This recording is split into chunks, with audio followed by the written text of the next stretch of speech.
nitwa Ningenga Jeannette, nkaba ndi umwana w'itorero Miracle Pool Church Ikarabiro. Ndashaka kubabwiraho gatoya ku giterane gihindura amateka ngaruka mwaka. Njyewe nakibayemo igihe cyose cyagarukaga nabaga mpari. Ndashima Imana kubyo nagiye mbonamo Imana ihindura amateka kubw'iki giterane.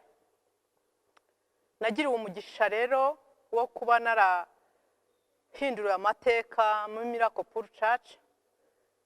Kuva mpageze ko ndi umwana watangiranye n'itorero imyaka 12 imaze iki giterane.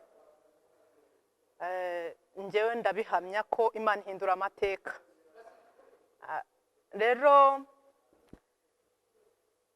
muri make njyewe ndabihamya neza ukuntu Imana ihindura amateka.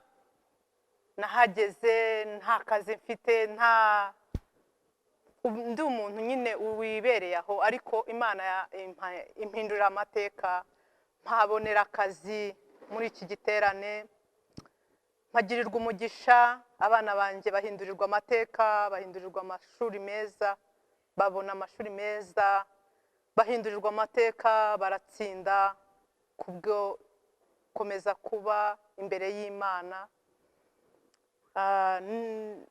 Shimangira buri mwe wese mushishikariza kuboneka mu giterane kuko Imana ihindura amateka, kandi mbihamya koko.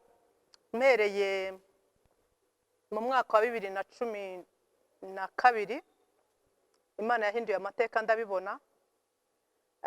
Mu mwaka wa 2013 hari mu kwezi kwa 8 nanone ari turi muri iki gihe cyo kwinjira muri iki giterane, maherebwa visa ijya South Sudan.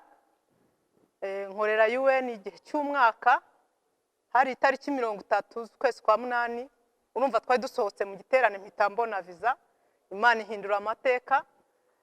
Ndongera ndagaruka nkomeza akazi bisanzwe, ndi umwana mu rugo, ndi umwana mu itorero. Nago ndabishima Imana. Ngarutseho gato 2016 ndongera mu kwezi kwa 8 nanone nibwo nongeye ntakiri yindi visa injana Dubai. Ibyo byose byabaga mu ngaruka mwaka y'igiterane. Rero ibyo mvuga ntago mbivuga kuko hari ubimbwira, na nubwo mbivuga kuko nabibonanye abandi, ndabivuga jewe ko ari jewe wabyibonyeho. Rero iki giterane ni igiterane cy'umugisha. Ndakigushishikariza kugira ngo nawe ukizemo. Iyakoze ibyanjye nawe yakora ibyawe. Nziko neza Imana yacu ni inyembaraga kandi irashoboye. Rero nanone tukaba twinjiye muri iki giterane cy'imyaka 12, aricyo umwuzuro, ariko kwakira ibyacu by'imyaka 12, twakira n'ibiri imbere, twiteguye no komeza kwakira no guhindurirwa amateka.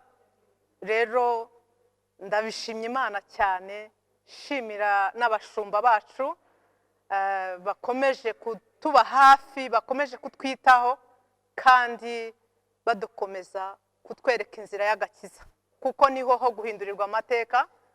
Niho hantu jewe nabihamiriza ko kuba uri mu gakiza ukagahagararamo neza, uhindurirwa amateka byanze bikunze. Rero ndabishima Imana. Imana ibaha umugisha. Iki giterane tukigiriremo umugisha kuruta uko twabibonye mu myaka yatambutse. Imana ibaha umugisha.